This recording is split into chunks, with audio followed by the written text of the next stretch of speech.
Hello and welcome back to another morning shower aha moment. My name is Suzanne and I am your intuition coach.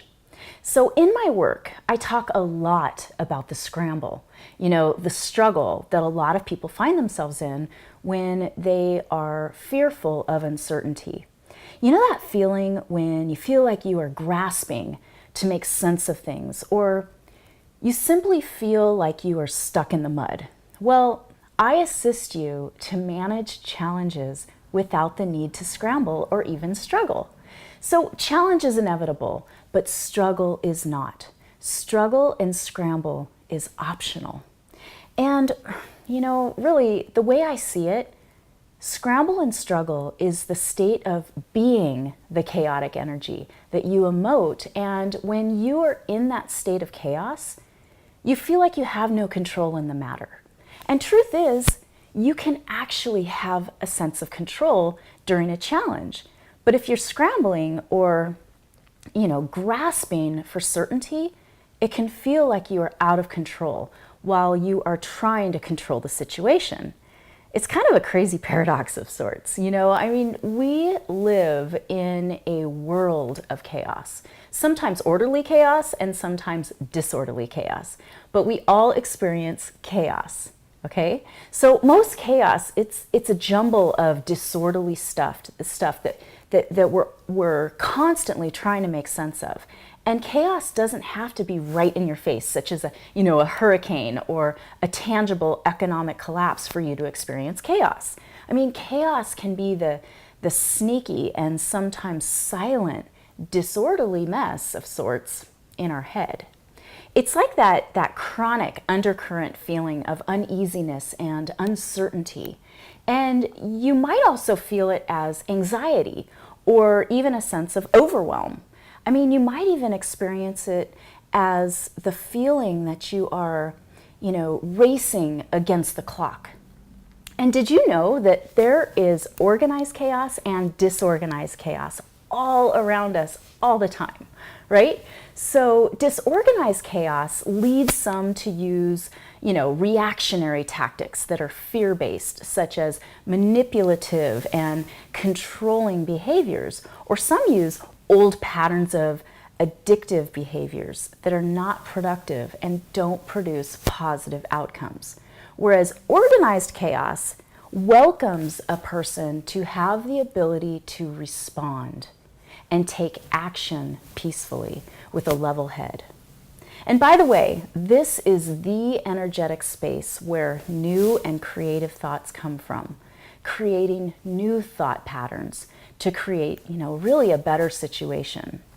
So, our collective consciousness is asking us to release the old tactics and to exercise responsibility, the ability to respond with wisdom.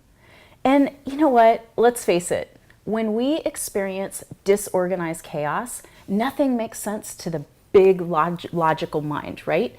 Anything can happen or not happen at any given time. But if you changed your perception of this fact from a scary reactionary stance to a peaceful responsive stance, what could happen? When we react out of fear, it's because uncertainty is the big unknown question mark, looming out in front of us. We see this unknown quantity of uncertainty and our reactionary mind hurries up to fill the container of uncertainty with, defensive, warlike tactics to fill the mind with illusions of certainty, to fight off uncertainty.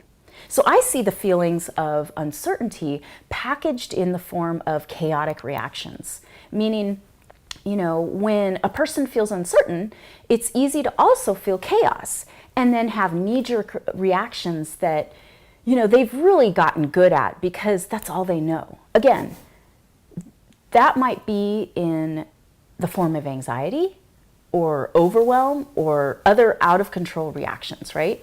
So I'll give you an example. Recently, I had a couple of run-ins with people who were afraid in public when they felt uncertain and there was a high level of chaotic energy. And for all of you who say, oh, this is a mirror of what is going on inside of you, you might also take into consideration that sometimes, the situations that we experience are just another way of validating that chaos is real. And none of us is exempt from experiencing chaos. How we respond in the midst of chaos is really what the mirror is showing us. Not that there is a new aged canned answer such as, there must be chaos inside of you to have had that experience. So I really call bullshit on this new age belief. We hear this so much in the consciousness world that, everything around us is created by us. Yeah, we influence it, but we don't always create it. Okay? We are not the creation of weather. We are not the creation of abuse. We are not the lightning that struck a tree that falls in the middle of the road we are driving on. Okay, I totally digress there, okay? So the other day I was throwing a ball for my dog Izzy, and a guy was running through the park where we were playing, and he ran right through the line of where I was throwing the ball. And so naturally, Izzy saw the guy and greeted him. And he did not like this at all and responded in fear and asked me to call my dog. So I did, right? And she came to me. So my heart went out to him because I know my little Izzy, and if anything, she smelled fear and probably became more curious of him, which made matters worse for him, right? And I'm not sure why I apologized to him, but I did. I felt compassion for maybe his inability to see the situation as it was. I mean, we were having fun, right? We were playing ball, and Izzy just happened to notice him and wanted to greet him. So he saw her as a threat and reacted. So after I apologized to him, he apologized to me and offered a bit of super insightful information. And what he said next blew me away. He said, I just didn't know what she was going to do, so I got scared. Then he took off. All of a sudden, so much of what I have always felt about uncertainty became crystal clear for me in having this real-time experience. When we feel uncertain, our body immediately begins to mix a cocktail of chaotic emotions inside of our body shaker, right? The cocktail of chemicals that our emotions produce can create exactly what we are fearful of. So in essence, we are so uncertain that we latch onto what our mind says is certain, which is the perception that dog is scary, and then dog becomes scary. It's like a mind control mechanism to control the feelings of uncertainty by making the situation certain. This is really a self-fulfilled prophecy. And even though the situation that we perceive didn't have to be scary, it became scary. And then our mind gets to be right, solidifying our position that we are right and the world is wrong. Do you see where I'm going with this? You want your mind to collaborate with your intuitive feelings, not the other way around. If you let your mind command your body, your mind will pull up old memories, old experiences, and it takes you out of the now moment, okay?